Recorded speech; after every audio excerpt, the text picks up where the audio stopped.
Populist far-right parties are rising across Europe, as confirmed in the recent European Parliament elections. But do these parties agree with one another, and can they really be considered a transnational political force? The ActEU project has recently published a report that seeks to answer this very question. But more on that later. First, let's take a step back and ask ourselves, what are populist far-right parties, and what do they stand for? A European populist far-right party can be defined as a political movement with three key features. They are populist, meaning they believe society is divided between the pure people and the corrupted elite. They are defined by a combination of nativism and authoritarianism, and they show a critical attitude towards European integration. Citizens who vote for populist far-right movements typically see the elite as detached from their natural national roots and from the real problems of the people. They often believe that political elites are seeking to bring a cultural revolution to replace their country's social and moral order. One key topic for populist far-right movements across Europe is migration.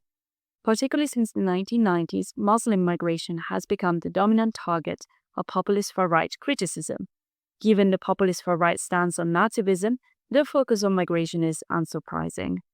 However, populist far-right voters' negative attitudes towards migration seem to be more linked to economic concerns than cultural ones.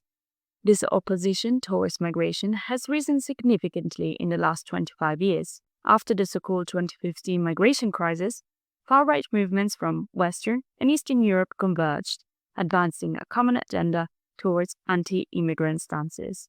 Another main topic for the populist far-right supporters is hostility towards diversity and inclusion, including gender equality. Far-right populist parties tend to employ strongly gendered messages and defend anti-gender ideologies. But do they all think about gender in the same way? No, each party adapts its message to their national reality and audiences. Some, more traditional far-right parties, fight for women to embrace motherhood and stay at home, while others fight for equal pay and increased labor market participation as a clear opposition to what they deem as Muslim ideologies. A third issue often associated with this type of political party is skepticism or even flat-out denial of climate change.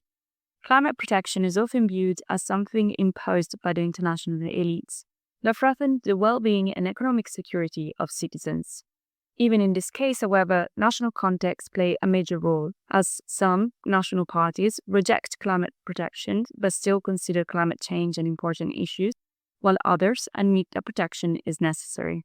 So far, it seems the European populist far-right parties only converge on issues of migration, but we should not forget about the importance of rising Euroscepticism, a prominent sentiment among far-right supporters. Virtually all European populist far-right movements that we explored, from any national background, are Eurosceptic. In this, they differ from all other European party families, as they most systematically oppose European integration. So are populist far-right parties a transnational force? The answer to this question is complicated. Populist far-right topics are often influenced by local and national politics, which leads to diverse attitudes to key policy issues such as climate change and gender equality. What is key is that populist far-right supporters are becoming more interested in politics, and that the parties are shifting further to the right. However, there still exists a substantial overlap between populist far-right parties and other political groups. For instance, mainstream conservatives express similar concerns about migration, and Christian Democrats share similar views on gender equality. Therefore, while not a true transnational force per se, this overlap in policy priorities means that the ideas promoted by populist far-right parties continue to pose a threat to deeper integration, and will likely lead to increased contestation and the potential fragmentation of the EU system of governance. Want to know more? This video is based on the key findings of the ActEU's report on the populist far-right representation and their role in view of the new transnational cleavage. You can find it online.